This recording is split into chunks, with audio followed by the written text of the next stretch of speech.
Welcome, everyone. Unsung heroes walk among us every day, ordinary people doing extraordinary things to change the world, restore lives, and create a better place. Welcome to the Ripple Effects, where we shine a light on these amazing organizations and the awesome people that are behind them that are creating a better world. And when we all come together, hope isn't just a wish, it becomes a reality. And you have the power to be part of that change. Today, I have with us an amazing woman, Jane Guerino, who has survived the sex slave trade.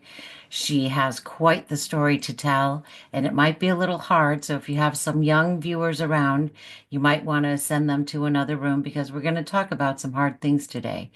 But we also have hope to leave you with because Jane has done an amazing things with her story. She has turned her mess into her message. And my heroes are people that go through hell and come out the other side with a smile on their face. But Jane is my superhero because not only has she come out the other side, but she has gone back in and held people by the hand and taken them along her journey of healing and happiness and restoring her life. Jane, thank you so much for being with us today. Thank you. It's an honor to be here. Awesome. Well, you have quite the story. You were abducted into the sex slave trade, sold 4 times, tortured, beaten, waterboarded, and yet you stand here before us today, a woman who has gone from victim to victor. And as I said, as my superhero, you have gone back, you created the Glory House back in December of 2014, and you have been rescuing other women from the sex slave trade. Yes. Yes, Yes. I have. Yes. How does that feel when you do that? When you Oh, save a so many woman? emotions. Yeah. Um, from heartbreak to reward to uh, the ones that don't make it to the ones that I'm still in contact with today that are success stories. Yes. One of them being one of my best friends.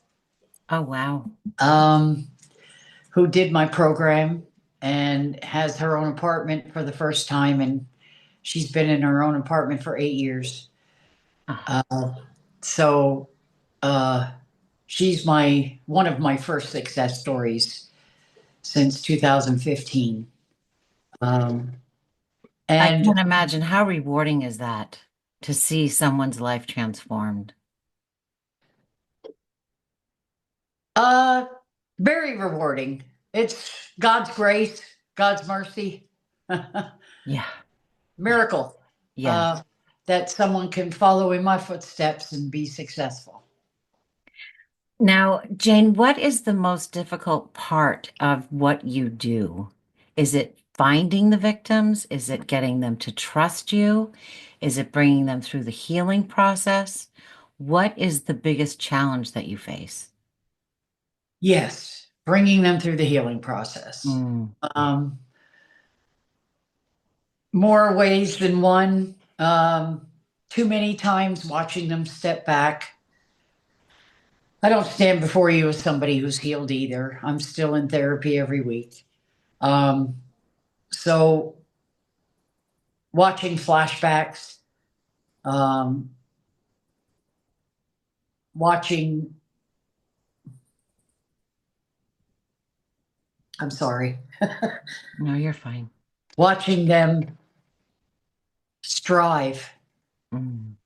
uh, to want to become better women and men. I do help men in out of the trafficking and labor trades also. Um, so just watching them want to become better uh, people, Yeah. and they do. They come out better people than they were before these experiences happened to them, Well, that's which a is one of the testament to best the parts. fabulous work that you're doing. Yeah, yeah. Yes. Yes. But it's very challenging at times to watch them either relapse drugs or sometimes they come to me, sometimes they don't. Mm. But we do have an 89% success rate. That's terrific. Yeah. That is really terrific. Yeah. And you do that. How exactly do you do that? Because you're not a short-term facility. You really help restore these lives, help them get jobs, get on their own 2 feet. So you're Yes. not giving And someone a fish, you're teaching them how to fish. yes, you give a man a fish, he eats for a day. You teach Mhm. him how to fish, and he eats for a lifetime. Right, right. That's our motto. And I guess love, love, trust, respect, which is something that these people have not had in a long time. Oh, yeah. And we open our arms to them, and we just wrap our arms around them and show them love, and show them that there is love out here and people who care Yes. no matter what they've done. And And that's got to be, I think, one of the most important aspects is that you have been through this. yes, You're in no judgment zone. There's no, nothing they've experienced that you haven't experienced. And no, there's got to be a bond there where it's like someone else gets me. Someone knows. yes, Someone I don't have to fear telling my story to because they've been through it as well. yes. And I had a 25-year addiction also. So there's nothing on these streets I haven't heard, seen, or done. Mm.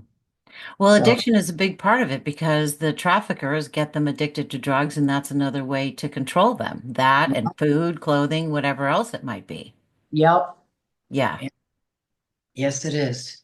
So that's another hurdle to get over. I mean, some people just suffer from addiction and don't have anything else going on in their life, let alone having an addiction and all of this trauma and hurt and harm and memories. And I can't even imagine. I literally cannot even imagine.